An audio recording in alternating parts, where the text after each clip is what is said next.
Social మీడియాలో ఈరోజు పదే పదే కూడా ఒక వీడియో ఎక్కువగా వైరల్ అవుతూ ఉంది. కుమారి ఆంటీ 2 లివర్లు ఎక్స్ట్రా అంటే చందు అంకుల్ 20 ఏళ్ళు ఎక్స్ట్రా బతకండి అని అంటున్నాడు. ఈ వీడియో ఇప్పుడు సోషల్ మీడియాలో వైరల్ అవుతూ ఉంది. ఇంతకీ ఈ వీడియో కథ ఏంటో, వైరల్ అవుతున్న ఈ వీడియో ఏంటో చూసిన తర్వాత మళ్ళీ మనం చర్చించుకుందాం. అమరావతిలో నివసించండి, 20 ఏళ్ళు అదనంగా జీవించండి.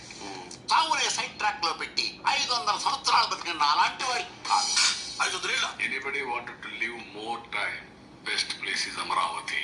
His lifespan will increase minimum 20 years time. 2 లివర్లు ఎక్స్ట్రా. Minimum 20 years time. మరి మీరు 500 ఏళ్ళు బతికారంటే మేము నమ్మలేకపోతున్నాం. చూడడానికి షుగర్ వచ్చిన చైనా పేషెంట్ లా ఉంటాడు కానీ అబద్ధం అంటే ముందు అమరావతిలో రైతులు బతకని, అమరావతిలో రైతులకు ఫ్లాట్లు ఇచ్చి వాళ్ళు చచ్చిపోకుండా, ఏదైతే వాళ్ళు ఆత్మహత్యలు చేసుకుంటున్నారో వాళ్ళు గుండెపోటుతో చనిపోకుండా ఉండేటట్టు ముందు అమరావతిలో రైతులకు ఫ్లాట్లు డెవలప్ చేసిన ఫ్లాట్లు 20 ఏళ్ళు తర్వాత బతుకుతారు, 30 ఏళ్ళు. చెట్టు బతకట్లా, పుట్ట బతకట్లా, మనిషి బతకడానికి ఉంది.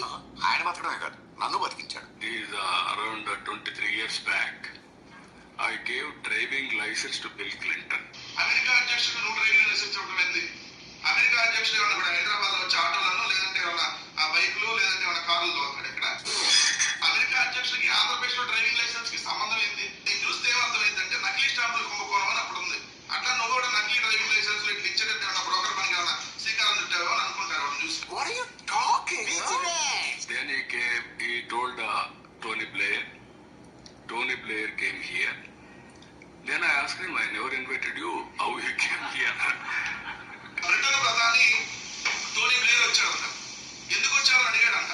అడిగితే అమెరికా అధ్యక్షుడు నన్ను పంపించాడు, చంద్రబాబు నాయుడు అని అతను పిచ్చి అతను ఉంటాడు, అతను చూసి రమ్మని పంపించాడని చెప్పారు. What are you talking? రేపు పొద్దున చెబుతాడేమో అంతా.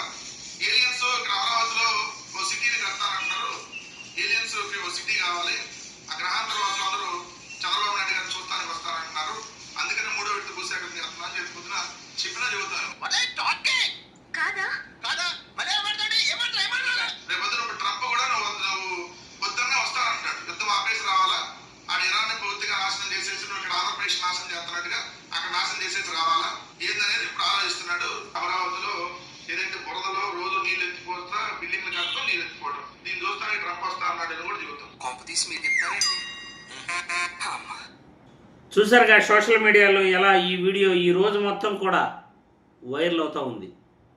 చంద్రబాబు నాయుడు ప్రజలకి చేసేదేమీ లేదండి, కానీ ఇలాంటి మాటలు చెప్పుకుంటూ ప్రచారాలు మాత్రం గొప్పగా చేసుకుంటాడు తనకు తాను. అమరావతిలో 20 ఏళ్ళు ఎక్కువగా బతకచ్చట. మరి అమరావతి రాజధాని రైతులకు ఇప్పటి వరకు భూమి ఇచ్చి ఆ రైతులను బతికించలేదు, కానీ అమరావతిలో 20 ఏళ్ళు ఎక్కువగా బతకచ్చు అని ప్రచారం చేసుకుంటున్నాడు. అమెరికా అధ్యక్షుడికి ఇక్కడ ఈయన డ్రైవింగ్ లైసెన్స్ ఇచ్చాడట. ఇది విన్న మరో అధ్యక్షుడు చంద్రబాబును ఎత్తుక్కుంటా వచ్చాడట. మరి ఇటువంటి కట్టుకథలు చెప్పుకుంటూ ఇంకెన్ని రోజులు ప్రజల్ని తప్పుదారు పట్టిస్తారో చంద్రబాబు గారు? ఈరోజు ప్రజలకు ఏం కావాలో అది తప్ప అన్నీ మీరు మాట్లాడుతున్నారు. అమరావతి రాజధాని, అమరావతి రాజధాని, అమరావతి అమరావతి అమరావతి, నిద్ర లేచింది మొదలుకొని పడుకునేంత వరకు కూడా అమరావతిలో అప్పులు చేసేసి ప్రజాధనం మొత్తం అక్కడ కుమ్మరిస్తున్నారు. అక్కడేమో నీళ్లు తోడటం తప్ప ఇంకేమీ డెవలప్మెంటు ఉండదు. దాదాపు 3,30,000 కోట్ల పైనే ఇప్పుడు రాష్ట్ర అప్పులు చేసి ప్రజలపైన భారం మోపేశారు. అమరావతిలో ఏమో చిన్నపాటి వర్షం పడితే మాత్రం అక్కడ రోడ్లన్నీ కూడా నీళ్ళు నిండిపోతాయి, బురదతో అడుగు పెట్టేదానికి కూడా వీలు కాదు. మన సోషల్ మీడియాలో ఒకరు వీడియో వైరల్ చేస్తున్నారు, అమరావతిలో పరిస్థితి ఇది, చిన్నపాటి వర్షానికి ఇక్కడ నడవలేకపోతున్నాం, బురదగా ఉంది అని.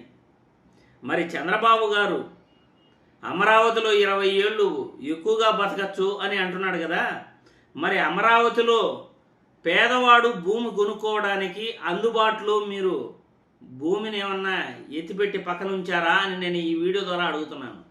ఒక పేదవాడు, పోనీ ఒక మిడిల్ క్లాస్ మధ్యతరగతి కుటుంబం అమరావతిలో భూమి కొనుక్కునే పరిస్థితి ఉందా? మరి ఎవరి కోసం మీరు అమరావతి కడుతున్నారు? ప్రస్తుతం అక్కడ భూమి ధర ఎంత ఉంది? మీరు అమరావతిలో రైతుల దగ్గర ఎంతకు భూమి కొనుగోలు చేశారు? ఇప్పుడు ఆ భూమి వాల్యూ ఎంత ఉంది? ప్రజలకు సమాధానం చెప్పాలి. అమరావతి రాజధాని అనేది పేదవాడి కోసమా, లేకపోతే మీ టీడీపీ నాయకులు కార్పొరేటు రంగాల కోసమా? పేదవాడు ఎవడో కూడా అక్కడ బతికేందుకు ఎవడికి కూడా అవకాశం కూడా ఉండదు అక్కడ. మీలాంటి గొప్ప గొప్ప వాళ్ళు, ధనవంతులు, కోటీశ్వర్లు ముందుగానే భూములు కొనుక్కునేసి అక్కడ రియల్ ఎస్టేట్ వ్యాపారం బాగా ఎంచక్కా చేసుకుని ఆస్తుల విలువ పెంచుకుంటున్నారు. మరి ఇటువంటి డబ్బా మాటలు చెప్పుకుంటూ ఇంకెన్ని రోజులు ప్రజల్ని పక్కదారి పట్టిస్తారు అని నేను ఈ వీడియో ద్వారా ప్రశ్నిస్తున్నాను.